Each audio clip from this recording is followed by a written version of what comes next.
પરીક્ષા બાદ રિઝલ્ટ જાહેર કરવાનું છે. રિઝલ્ટમાં ફક્ત નામ જાહેર કરવામાં આવે છે. વિદ્યાર્થીઓના કેટલા માર્ક છે એ માર્ક જાહેર કરવામાં આવે છે.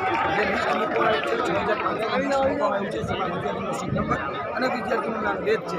હવે જે અનસક્સેસફુલ છે એની પણ કોઈ વિગત જાહેર કરવામાં આવી અને જે સક્સેસફુલ છે એના કેટલા માર્ક થાય છે એ પણ જાહેર કરવામાં આવે. એટલે પહેલી અમારી જે માંગણી છે તમામ માર્ક જાહેર કરવામાં આવે. કેમ કે આ જે પરીક્ષા લેવામાં આવી સીબીઆઈટી પદ્ધતિથી લેવામાં આવી હતી અને આ સીબીઆઈટી પરીક્ષાની જે પરીક્ષા લેવામાં આવી એમાં ઘણી બધી વિસંગતતાઓ છે.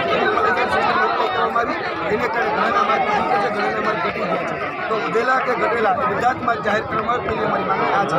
બીજું કે સીબીઆઈટી પદ્ધતિનો અમે સખતપણે વિરોધ કરીએ છીએ કે કોમ્પ્યુટર બેઝ રિક્રુટમેન્ટ ટેસ્ટ એ એક પણ પરીક્ષામાં ન હોવી જોઈએ. તમામ પરીક્ષામાં જે સીબીઆઈટી પદ્ધતિ નાબૂદ થવી જોઈએ.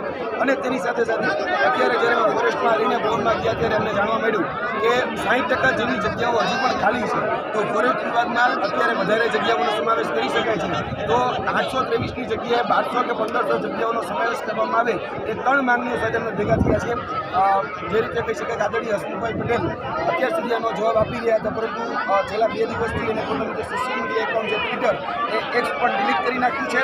તેની સાથે સાથે જે ભૂતકાળની જે ચેટો હતી, ભૂતકાળની જે સંવાદ હતા એ પણ એને ડિલીટ કરી નાખ્યા છે.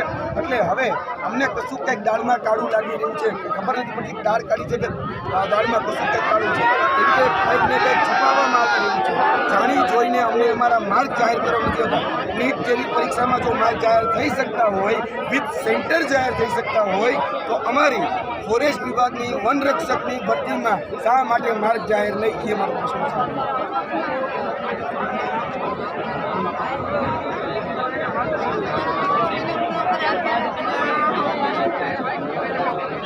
એના પહેલાં એવું કહેવામાં આવ્યું હતું કે જ્યારે રિઝલ્ટ જ્યારે જાહેર મેરિટ યાદી જ્યારે જાહેર કરવામાં આવી ત્યારે જે મેરિટ યાદી હતી એમાં જે 6500ના ઉમેદવારોના લિસ્ટ જાહેર થયું ત્યારે એવું કહેવામાં આવ્યું હતું કે અમે બીજી યાદી 25 ગણા ઉમેદવારોની પણ જાહેર કરીશું. ત્યારબાદ એવું કહેવામાં આવ્યું કે ભાઈ આ વિદ્યાર્થીઓના માર્ક્સ પણ જાહેર કરવામાં આવશે. વિથ નોર્મલાઇઝેશન, વિધાઉટ નોર્મલાઇઝેશન બધા માર્ક જાહેર કરવામાં આવશે. પછી તારીખ આપવામાં આવી કે 6 તારીખ સુધીમાં જાહેર થઈ જશે. પછી તારીખ આવી 9 તારીખ સુધીમાં જાહેર થઈ જશે. પછી એવી અપડેટ આવી કે ફક્ત નોર્મલાઇઝેશન માર્ક જ જાહેર થશે. જે રો માર્ક છે, જે ઓરિજિનલ માર્ક છે જાહેર કરવામાં નહીં આવે. એટલે અમને સ્પષ્ટપણે સંદેહ છે કે કંઈક ને કંઈક ચોરી થઈ છે. એ ચોરી છુપાવવા માટે આ બધા જ ઘટકડાઓ સામે રાખવામાં આવે છે. અત્યારે પણ કહેવામાં આવ્યું છે કે માર્ક જે છે મેં જાહેર ન કરી શકીએ કારણ કે ગોપનીયતા છે. હવે ગોપનીયતા શેની? અમે અમારા માર્ક ન જોઈ શકીએ એવો કયા કાયદામાં ઉલ્લેખ છે? અને જો નીટ હોય, યુપીએસસી હોય, બધી પરીક્ષાઓ, રેલવે રિક્રુટમેન્ટ બોર્ડ હોય કે આપણી ગુજરાતની પોલીસ રક્ષક દળની ભરતી હોય તેમાં તો કયો વ્યક્તિ હાઇટમાં ફેલ થયો, કયો વ્યક્તિ ચેસ્ટમાં ફેલ થયો, કયો વ્યક્તિ રનિંગમાં ફેલ થયો, બધી જ માહિતી આપે છે. તો આ ગૌણ સેવાને પેટમાં શું દુખે છે? એટલે ગૌણ સેવાને કંઈક પેટમાં દુખે છે અને કૂટે છે માથું, એટલે વિદ્યાર્થીઓ ભેગા થયા છે. એટલે કંઈક ને કંઈક જે એનો ઇલાજ કરવાનો છે એ ઇલાજ આ વિદ્યાર્થીઓ જ કરશે.